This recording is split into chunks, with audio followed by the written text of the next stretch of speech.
In this paper seminar, the title is Cross-Chain Deal Protocol, and this paper was published at Archive recently. In classical distributed systems, participating parties are trusted to behave properly. Parties may be implemented as replica groups if necessary to mask crashes and Byzantine failures, and thus ensure trust is warranted.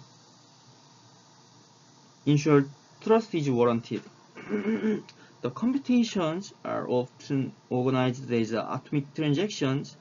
Computation is directed by a trusted coordinator and executed by parties that can be trusted to follow directions. By contrast, in adversarial commerce, each party decides for itself whether to participate in a particular interaction.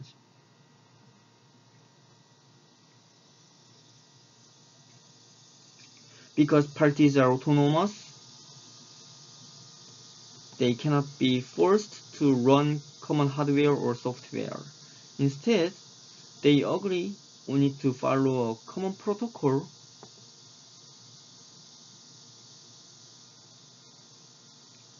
An agreement that can be monitored but not enforced.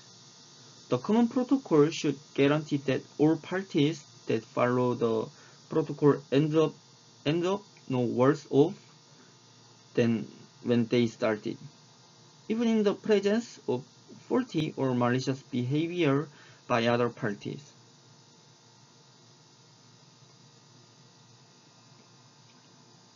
Specifically, we consider a system consisting of a collection of autonomous parties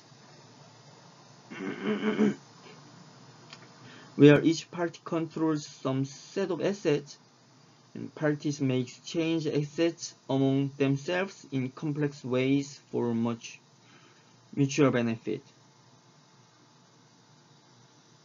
Each asset is tracked on a replica distributed tamper-proof ledger called a blockchain.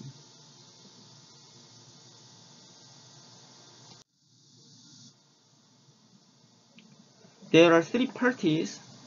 Alice is a ticket broker, Bob is a theater owner, and Carol wants to buy tickets just customer. Tickets are managed on a ticket blockchain. Similarly, the coins paid for those tickets live on a distinct coin blockchain. Both blockchains support contracts, simple programs that control when and how ownership of tickets and coins is transferred.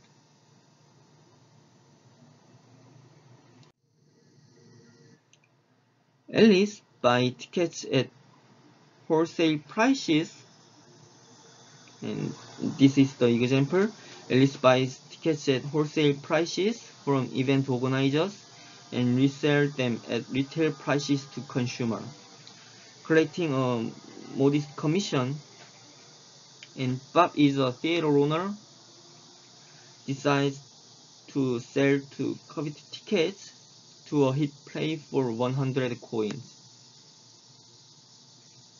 Alice knows that Carol would be willing to pay 101 coins for those tickets.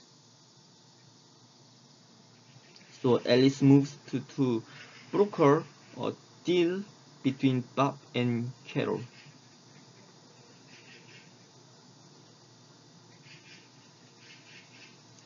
Alice's task is to devise a distributed protocol executed by Alice, Bob, and Carol, communicating through contracts running on various blockchains. To execute a cross-chain deal that transfers the tickets from Bob to Carol and the coins from Carol to Bob, minus Alice's commission. If all goes as planned, all transfers take place, and if anything goes wrong, it means someone crashes or tries to cheat, then no honest party should end up worse.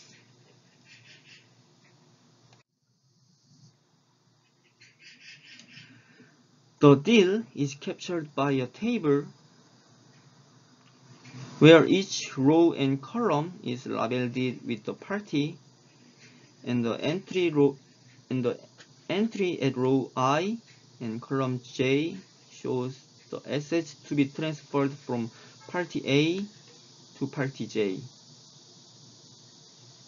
A party's column states what it expects to acquire from the deal,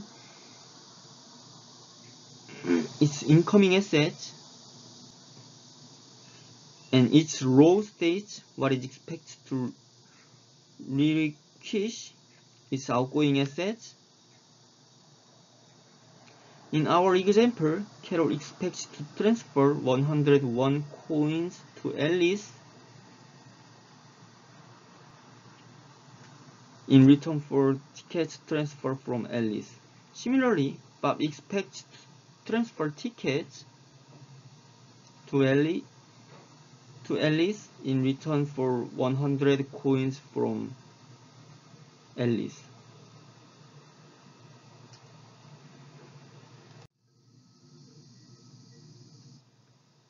We distinguish only between compliant parties who do not the protocol and deviating parties who do not. In adversarial commerce, compliant parties are rational parties that decide to follow the protocol, or others are deviating, whether rational or not. There are no altruistic parties. The most fundamental safety party is that compliant parties should end up no worse off, even when other parties deviate arbitrarily from the protocol. For every compliant party X, if any of X's outgoing assets are transferred, then all of X's incoming assets are transferred. And if any of X's incoming assets are not transferred, then none of X's outgoing assets are transferred. Also, there are two liveness. First one is weak liveness. Weak liveness property ensures that conforming parties' assets cannot be locked up forever. Strong liveness property means that if all parties are compliant, then all transfers happen.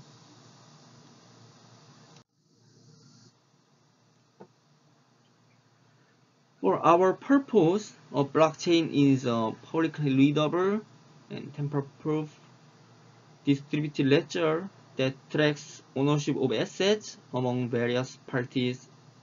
An asset may be fungible, like a sum of money, or non-fungible, like a theater ticket. We assume multiple independent blockchains, each managing a different kind of asset. A party can publish an entry on a blockchain, and it can monitor one or more blockchains, receiving notifications when other parties publish entries. In our model, publishing an entry usually executes a blockchain resident program called a contract. We will use contracts for escrow. In escrow, an asset owner temporarily transfers ownership of an asset to a contract. A contract can access any data on the blockchain where it resides or call other contracts on that blockchain. But it cannot directly access data from the outside world and cannot call contracts on other blockchains. The only way a contract on blockchain A can learn of change to a remote blockchain B is if some party explicitly informs the contract at A of B's change, and this is important property.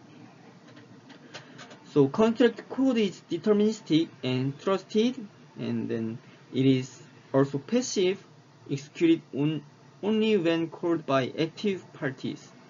The parties are active, autonomous, and mutually untrusted.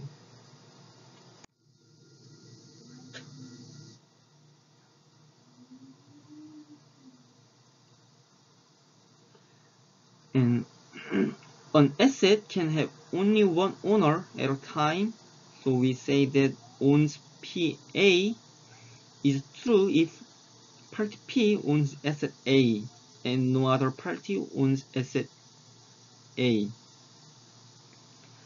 And then we say owns CPA to indicate that party P will own asset A if the deal commits, and owns APA to indicate that P would own asset A if the deal aborts. We define what happens when an asset is placed in escrow by party P during deal D.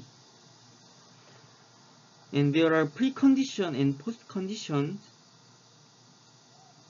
So the precondition states that party P can escrow asset A only if P owns A, only if party P owns asset A. And if the precondition is satisfied, the postcondition states that ownership of asset A is transferred from party P to D, P to D, via the escrow contract. But party P remains the owner of asset A in both owns C and owns A, since no tentative transfer has happened yet. So party P would regain ownership of asset A if D were to terminate either way.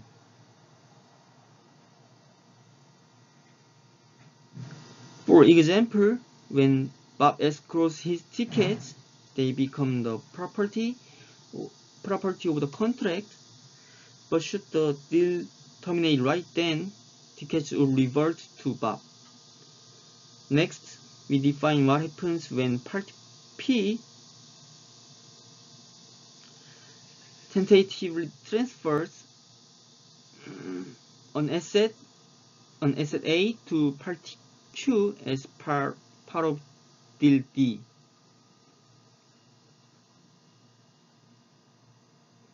The precondition requires asset A to be held in escrow by D,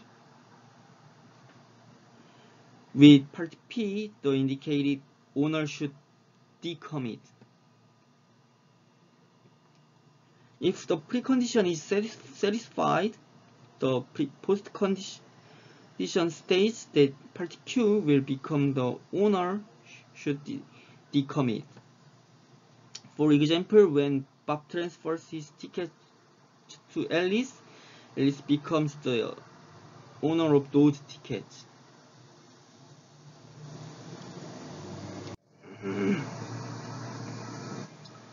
Now I explain the cross-chain deals. A deal is executed in the following pages. escrow means that parties escrow their outgoing assets. For example, Bob escrows his tickets and Carol her coins. And transfers mean an escrow assets cannot be double spent. And transfer means that the parties perform the sequence of ownership transfers according to the deal.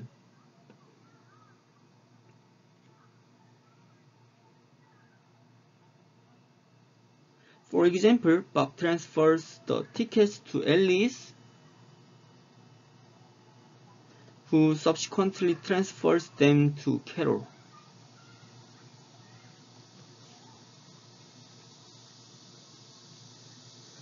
Validation: once the tentative transfers are complete, each party checks that its incoming assets are properly escrowed, so they cannot be double spent. For example, Carol checks that the tickets to be transferred are escrowed.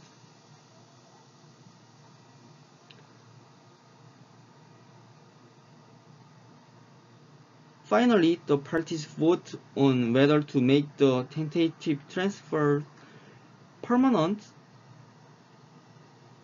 If all parties vote on commit, the escrowed assets are transferred to their new owners. Otherwise, those assets are refunded to their original owners.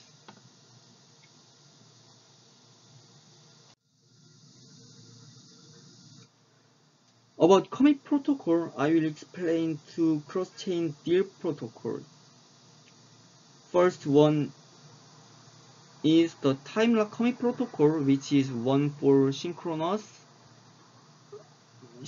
timing model, and second one is the certified blockchain commit protocol, which is one for the eventually synchronous model. Second one is using the blockchain. And this is the time lock commit protocol, where escrowed assets are released if all parties vote to commit. Parties do not explicitly vote to abort. Instead, timeouts are used to ensure that escrowed assets are not locked up forever if some party crashes or walks away from the deal. The protocol assumes a synchronous network model where there is a known upper bound delta on the time needed to change any block change state in a way observable by all parties. In our example, Bob places his tickets into escrow, then transfers them to Alice, who transfers them to Carol. All parties examine their incoming assets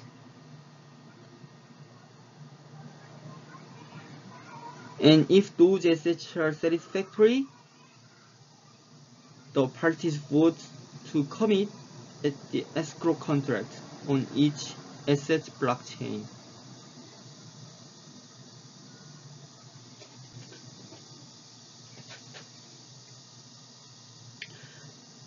For example, if Alice, Bob, and Carol all register commit votes on the ticket blockchain, the escrow contract releases the tickets to Carol. All votes are subject to timeouts. If any commit vote fails to appear before the contract's timeout expires, the ticket reverts to Bob.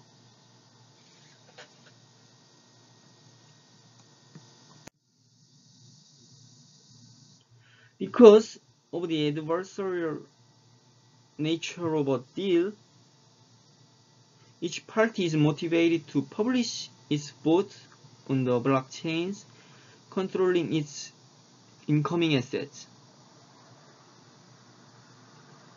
In this diagram, Bob votes coin blockchain, and Carol, in Carol perspective, Carol votes to commit vote in the ticket blockchain.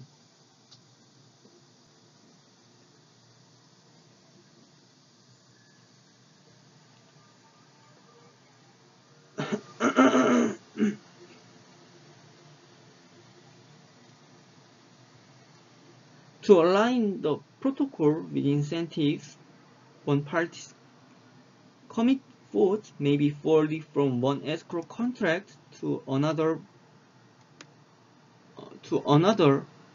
by a motivated party. For example, Bob is motivated to publish his commit vote only on the coin blockchain. However, once published, Bob's vote becomes visible to Carol,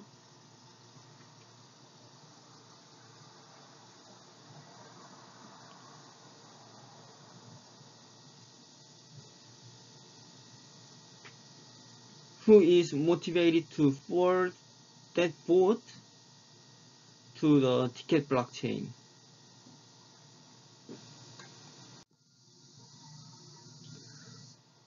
A tricky part of this protocol is how to choose timeouts. Simply assigning each party a timeout for each asset is incorrect. We suppose that the ticket and coin escrows assign at least timeouts AT and AC respectively, and that Bob and Carol's commit votes have already been published on both blockchains. In one scenario, Alice waits until just before AC to register her vote on the coin blockchain,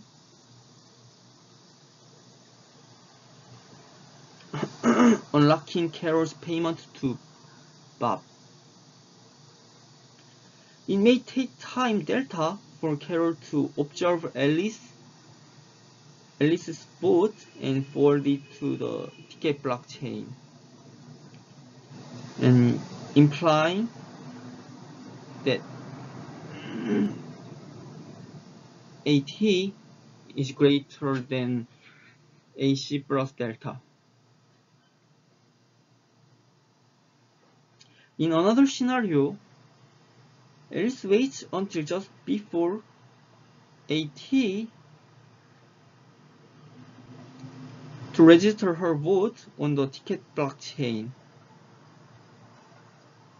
It may take time delta for Bob to observe Alice's vote and forward it to the coin blockchain.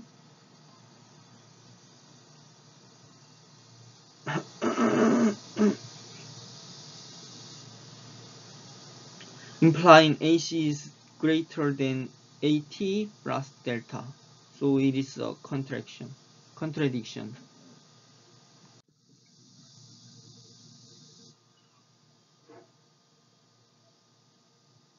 To resolve this dilemma, each escrow contract's timeout for a party's commit vote depends on the length of the path along which that vote was forwarded.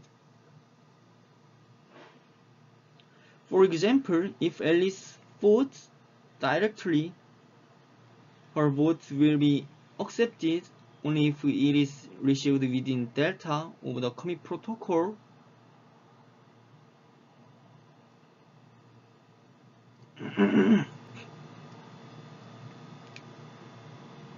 Of the commit protocol starting time, and this vote must be signed by Alice. If Alice forwards a vote from Bob, that vote will be accepted only if it is received within 2 multiply delta of the starting time where the extra delta reflects the worst case extra time needed to forward the vote.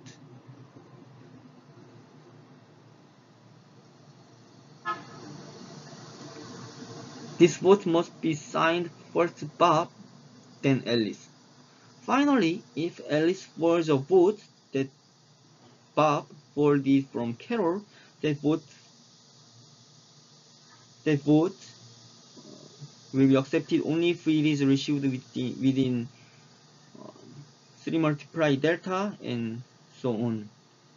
So this vote must be signed first by Carol, then Bob, then Alice. We refer to this chain of signature as the vote pass signature.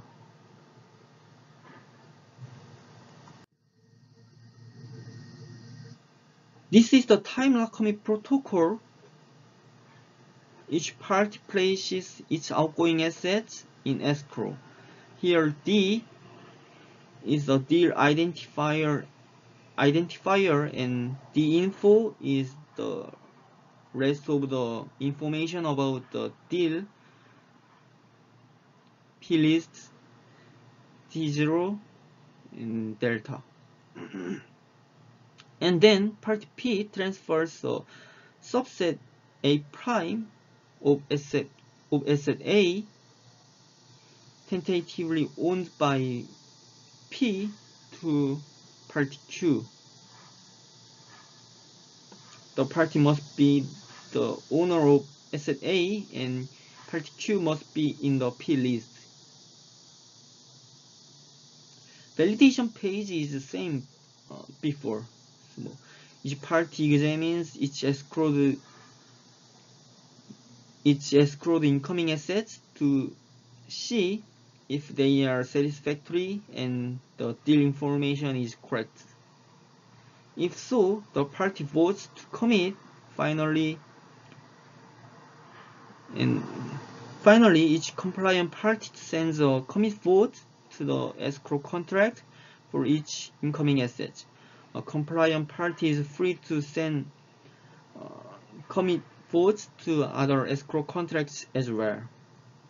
Escrow contracts where V is the voter and P is the pass signature for V's vote. All parties in the pass signature are unique and in the P list, and their signatures are valid and attest to a vote from voter.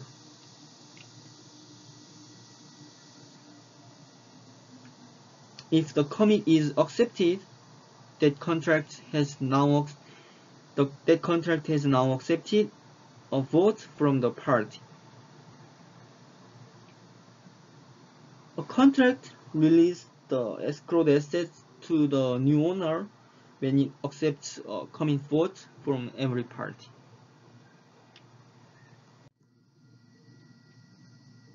From now on, I explain the commit protocol that does not rely on network synchrony. More precisely, we adapt the semi-synchronous communication model where the network starts out asynchronous with no bound on message delivery times. With this model, we can no longer handle aborts by depending on bounded timeouts for escrow. So instead, we allow parties to vote to abort as well as to commit. They vote to commit if validation succeeds, and they vote to abort if validation fails. Or if too much time has passed, we use a special blockchain, the certified blockchain or CBC, as a kind of shared log. The CBC might be an additional blockchain or one of those already being used in the deal. Instead, Instead of voting to commit transfers of individual assets, as in the time lock protocol, each party votes on the CBC whether to commit or abort the entire deal.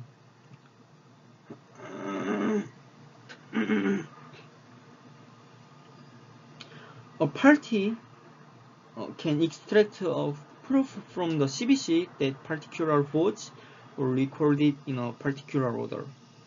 A party claiming an asset presents a proof of commit to each contract managing that asset. A proof of commit proves that every party voted to commit the deal before any party voted to abort. A proof of abort that some party voted to abort the deal before every party voted to commit.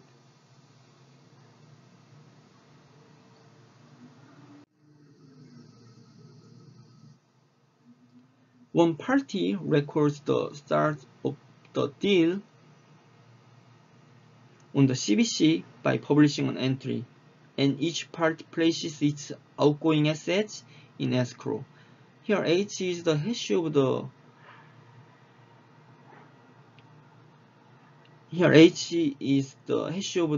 start deal that started the deal, and the ellipses indicate arguments that vary depending on the algorithm used to implement the CBC.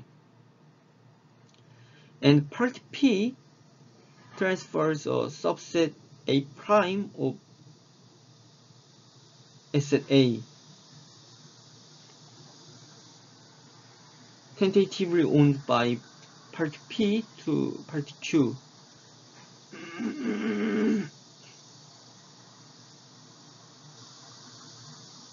Part P must be the owner of asset A, and part Q must be in the P list. As before, each party checks that its incoming assets are satisfactory and properly escrowed. Finally, each party X publishes either a commit or abort vote for D on the CBC.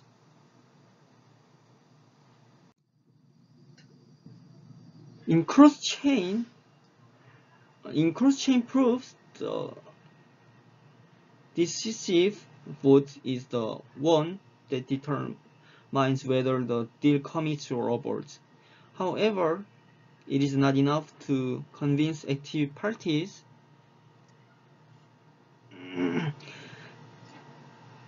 that a deal committed or aborted. It is also necessary to convince passive contracts on various blockchains so they will correctly transfer or refund escrowed assets. But how can we be sure that the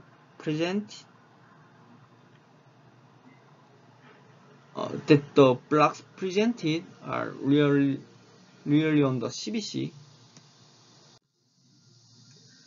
We assume the CBC relies on Byzantine fault-tolerant consensus.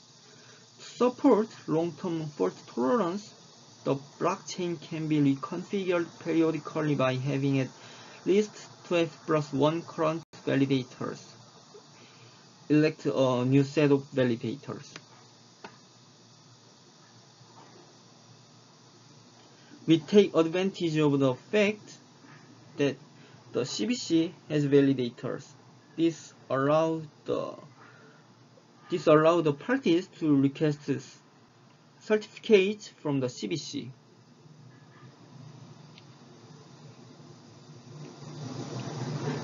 Such a certificate would vouch for the current state of the deal, active, committed, aborted. If the block contains an entry that identifies 3F plus 1 new validators along with their public keys, the new validators will be in charge of the next block.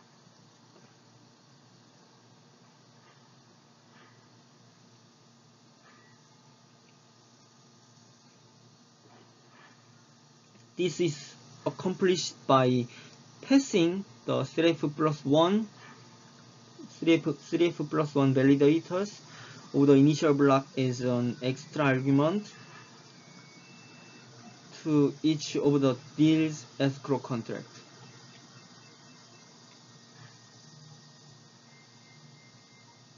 And I will explain more using actual Ethereum code. This is the pseudocode for escrow and transfer, and various details are omitted. And line 3 means that escrow records how many tokens each party has escrowed. And line 4 means that on commit records how many tokens each party would receive if the deal commits.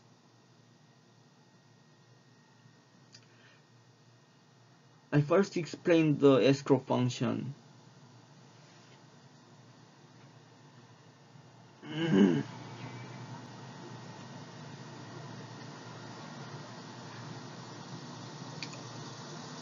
This is function that message sender send asset to a contract, and in transfer function, if message sender has amounts of assets, he tentatively transfer assets.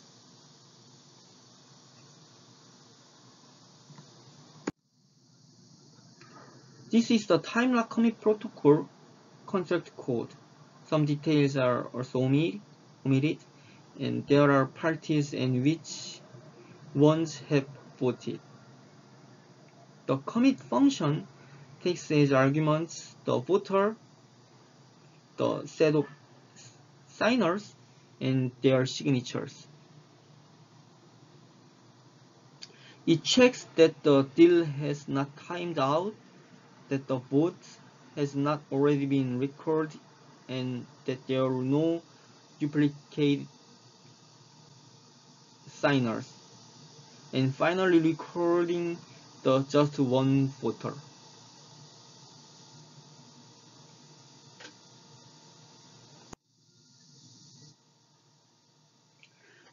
Figure 6.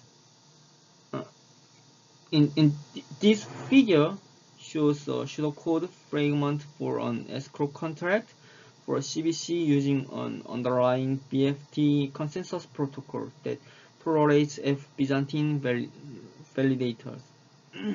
Escrow contracts check proof from the CBC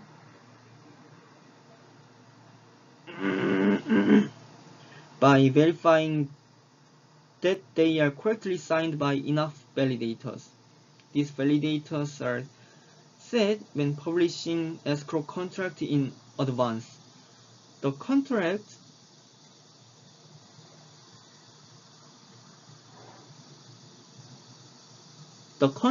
keeps track of the CBC's current set of validators. It also knows their public keys. The commit function takes as arguments the set of signers and their signatures. It checks that there are no duplicate validators, that all voters are validators, and that there are enough votes